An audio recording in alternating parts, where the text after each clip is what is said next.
Hello and welcome. Today I'd like to share a project where I make a mixed media journal, and it is a no-sew project. You don't have to use needle and thread to sew in the pages. And I'm starting out with some paints, as you saw there, and I'm in a large piece of paper that I believe it's 12 by 18. And it's I can't remember what type of paper it is. It's just some random paper I had that doesn't really, I don't know where I got it. I just came across it in my stash of papers. Anyway, I'm brayering some paint on there randomly during this whole project. I was really trying not to think too hard about it and just create without thinking. Sometimes the best things happen that way. And I do like to make nice, what I call nice junk journals, and but I also love mixed media, so I'm combining the two today and making a mixed media journal. So at first I decided I was using colors that I don't normally use because I like vintagey sort of things, but I realized that I actually used colors that I kind of do like to use when I'm not using vintage brown and so on. And of course, well, that's actually not a turquoise. I was going to say turquoise, one of my favorite colors to use, or teal, but that's actually a light blue, very similar though. So, but that's all right. I like the end result, and it's that's what counts anyway. So, if you don't have a brayer, you can also use a brush to do this with the paint. And as you can see, I'm just taking some of the paint off, the extra paint, with another piece of paper, because that will be the start of another sheet that I'm going to make. I think I ended up using 4 sheets of these to make the journal. So there you can see me using the brush to put on the paint. And after after I put on all the paint, I am going to do some scribbling, mark making, things like that. You have to make sure that it's very dry. And I'm showing you the other pages I created. Similar colors. I brought in some green on that sheet, but the other colors are the same colors I used previously. So this is the pencil I'm using. You can use any sort of pencil, marker, anything that you have if you want to scribble. This one I happen to like it. I like the size of it. It's kind of nice to hold it in my hand, and also it's not water soluble. So if I put other stuff on top of it, it's not going to move around. So I like that too. But you can use anything, like I said. And if you want, instead of acrylic paints, you could use watercolors in the background. I know a lot of people love using watercolors. It seems like lately that's really popular too. I still prefer my acrylics, but it's totally up to you. So there are some of my marks. Again, doing it quickly, trying not to think too hard about it. And the next thing I'm going to do is I'm going to use those Neocolor 2s. They're sort of like crayons, and those are water soluble, but I wanted to use them anyway because I hardly ever use them, so I decided to break them out and use them. I'm on a real kick lately using things that I have because I have so many things, and I decided it's ridiculous not to use the things that I have, and I'm trying not to buy a lot of new things. So I'm picking colors kind of randomly and doing some mark making randomly. I like circles and X's and lines.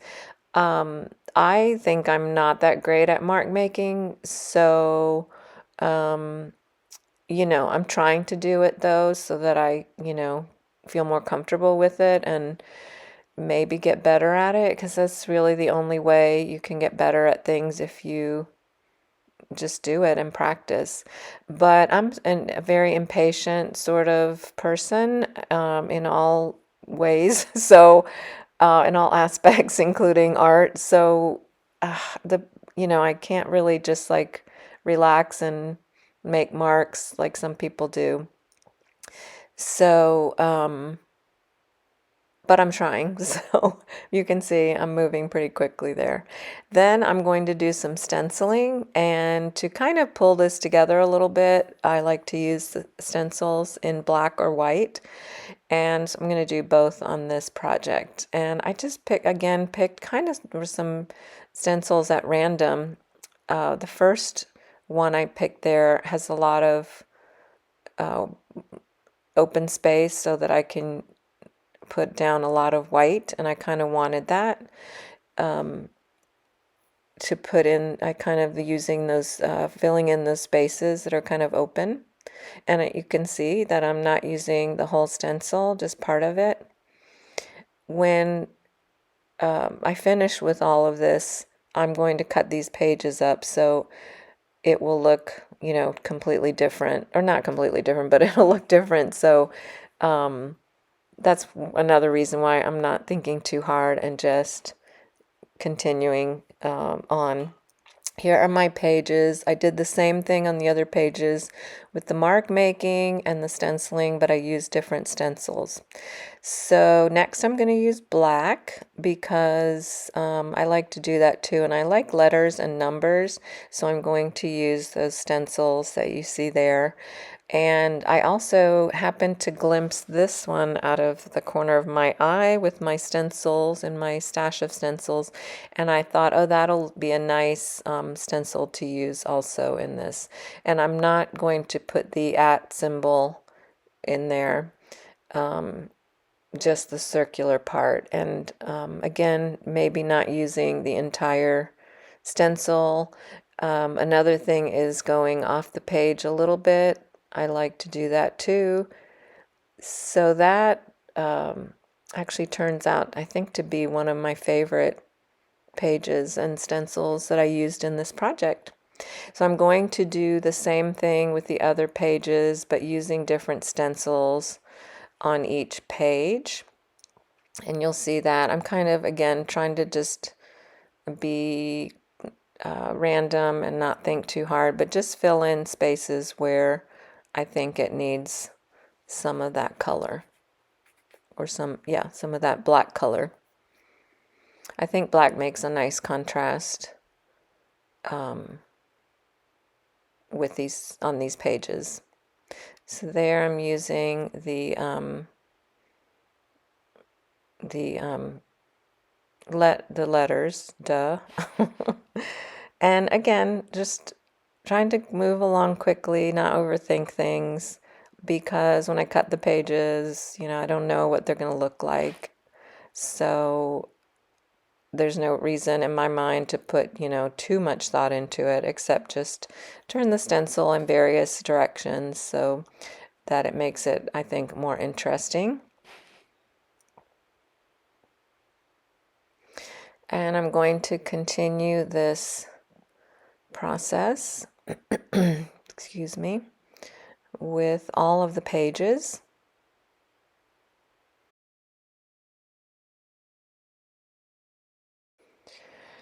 And I'm just showing you how I did one of the other pages here with the letters. I do the same with the numbers and the other stencils I used. Next, I'll show you how those turned out in just a moment. Oh, first, sorry, I decided also to put on big white splatters, and I like the way that looks too. And I decided to do kind of big splatters instead of small ones. So I just put my brush in and started splatting away, which created those. I had a lot of paint on my brush, which created a lot of big splatters. So you can see there how my pages turned out, and they're all dry, and they're quite busy actually, a little bit busier maybe than I had planned on, but that's the way they turned out, so it's fine. I think they're interesting. Now I'm doing the dreaded measuring to cut my papers. I have said this before, I'm terrible at measuring, but it all works out in the end. I'm trying to make some lines on the back of the paper so I can cut it. So first thing I'm going to do is cut it in half. So I was measuring the paper is 12 inches tall there, so I was cutting it in half to make 6-inch tall 6-inch tall pieces. And I think I'm managing it. Measuring is not my forte. So I'm going to cut those pieces in half, I believe. I just made this and I already can't remember. There you go. I did cut them in half. And that's going to be the size of my journal. I'm going to fold all of the pages in half as you see there. And then I'm going to start assembling the journal. So I'll do that with all of my sheets of paper. Cut them into 4 pieces and then fold all the pieces in half. As you can see, my pieces are not all the same size. They're off a little bit. I do trim some of it, and in the end, it's okay with me. I'm not precise in anything I do, really, and I'm okay with that. And I like the way my journals turn out because that's just the way I like to do things. That's why I like mixed media and junk journal making. So I put that piece aside that you saw a moment ago because I'm going to use that as my cover and my back and front covers. You'll see that later on. So I'm going to start assembling my journal by gluing all these pages together. I decided to use a glue stick, and you'll see how I glue those together. You want to make sure your pages are going the right way, that they're not upside down when you glue them together. They should line up pretty closely, but again, my measuring and my cutting isn't precise, so they don't always line up, and I'll trim those later on a little bit more to fix that just a bit. So I'm continuing to glue those pages together one by one by one. If you don't want to use a glue stick, you can use any kind of glue you want. You can use double-sided tape, which I forgot to say that the idea for this journal came from a video that I watched several years ago from Jelly Arts. Birgit Koopsen was making this journal, and that's how I got the idea. I'll link that video down below so you can see it. So for my front cover and back cover, I cut one of the papers that I selected in half, and I'm going to glue that to the front and back to make my covers. Anyway, back to the video. She makes her journal just a little bit differently, so I'll link that so you can see how she does it. It's much more precise and perfect, but that's okay. It was a great inspiration. So there's my back cover that I'm attaching, and I really like the way that looks. It's funny how you cut out papers and somehow the papers that you want to use for your covers just magically appear. So I'm going to trim some of that up there. This is also optional. I wanted to make it, I guess I wanted to make it neater for the video, but honestly, if I was just doing it for myself without recording, I might have just left it like that. But this is one way that you can trim up your journals if you want to. There's one little piece there that didn't really trim well, so I'm just going to snip that with the scissors, and then I'm going to look at trimming it up on the other sides if it needs it. I trimmed on the bottom, but the side there I didn't think really needed it. Now I have this tape. It's bookbinding tape, so it's very, very sticky. It holds really, really well. It's great for making spines like this. If you don't have this kind of tape, you can use any kind of tape you have, and you can also use fabric. You could use paper, anything to cover the spine. So I'm trying to set my book there in the middle, trying to get it straight. I do a pretty good job, actually. I think the letters help me get it straight. Trimming that up, and for this tape, it's so sticky, it doesn't need any extra glue. So I really love this tape. I got it from Wow Studios. I can leave a link for that down below too, because I know it's a cool looking tape. So pretty much my book is done, and I really like the way that turned out. I'm going to come back for a little wrap up in just a moment. I'm back with a little wrap up of my book. So here it is. I'm really pleased with the way it turned out. I especially love the cover, actually. And I'll do a quick little flip through of the pages. The pages are quite busy, but that's okay, because if I'm working in them and I want to tone them down, I can just use a white or off-white paint. I might even use some black paint to cover up parts. Like this one's really, really busy, so we'll see. It's nice to start out with a page like this that isn't a blank white page. And all the colors are somewhat cohesive, which is what I was aiming for, because I used a lot of the same colors.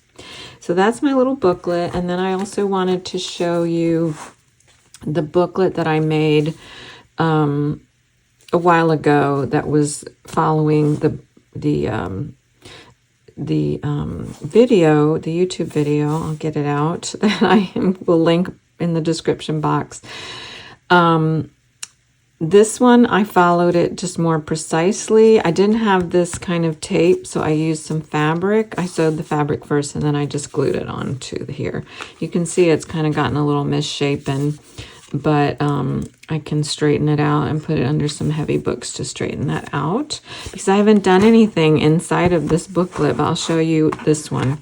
Again, this one's following the video more precisely. So I bought a pad of paper that I wanted to use specifically for this project. It's mixed media paper, I'm pretty sure, because it's thick. And the paper was this size. I don't have my ruler here at the moment, but you can see it's a little bigger than this one. So precise. So I made jelly prints on these papers, and I folded them in half and glued them just like I did with this other booklet I made today. So this paper is quite a bit thicker, and it has some nice backgrounds to use. Of course, you can see I have not done a thing in this book, but having done this project again, I'm kind of inspired to use it again. This one's kind of pretty much done. It's a technique on the gel plate using markers. I don't love it, but it's different, and I don't know, it's okay. So I used a bunch of different colors, a bunch of different techniques described by Birgit Koopsen, who did the original video I followed. She's really talented with a lot of great techniques on the gel plate. If you have never watched her videos, I would highly recommend that you watch some of them. Some of these pages are really nice, like that one, and some are just okay. This one's beautiful, I think. I love this one too. And so try to go through this quickly. So I just thought I would show you, you know, if you, those two pages are glued together. So if you want to do a book that more closely follows her technique, there's another example. Thanks for watching, and I hope that you give this a try. I hope you enjoyed the video, and I'll see you next time.